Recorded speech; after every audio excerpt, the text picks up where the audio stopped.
Sema amina. Sema amina kama unanielewa. Tuko pamoja na Mungu. Unasema kwamba kuna matatizo tunayaishi kimsingi sio ya kwetu.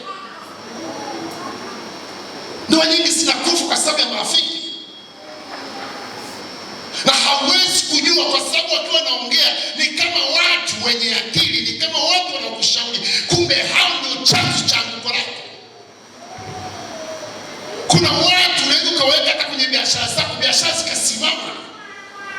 Hafla sema ni shoga yangu, ni rafiki yangu, unasikia kuna wengine ni akina Yona. Wakishaingia kwenye vyombo vyetu, uwe na uhakika lazima vyombo vitayumba. Sema amina kama unanielewa. Tuko pamoja. Kuna watu wengine waliingia kwenye vikundi vya praise and worship zikafa. Kuna watu waliingia kwenye vikundi vya maombi vikafa. Na bado wao wamebaki wenyewe, wengine wanakiana baki peke yake. Halo?